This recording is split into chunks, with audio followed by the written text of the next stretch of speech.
ប្អូនហ្នឹងមកថតដើមម៉ូនមកដើមដល់បងប្អូនឃើញតាមនេះវាក្តៅពេកដល់ពេលក្តៅពេកឈូសស្លឹកអស់លីងនេះដើមដាំក្នុងនេះធុងហើយអានោះខ្ញុំកាត់ចេញហើយឃើញថាវាផ្លែបងប្អូនផ្លែហើយពូជផ្លែវើបងប្អូនទៅវា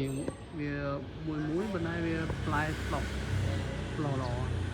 នេះពេលនេះវាមើលទៅឃើញនេះបងប្អូននេះផ្លែវាឆ្លុះល្អ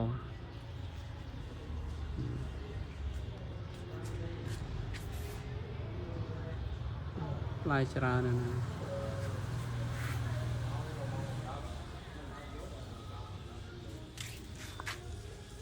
ផ្អែមណាពូជនេះបងប្អូនពូជផ្អែមហើយមានសល់កូនតែមួយពីយកអស់ហើយអូខេអរគុណច្រើនបងប្អូន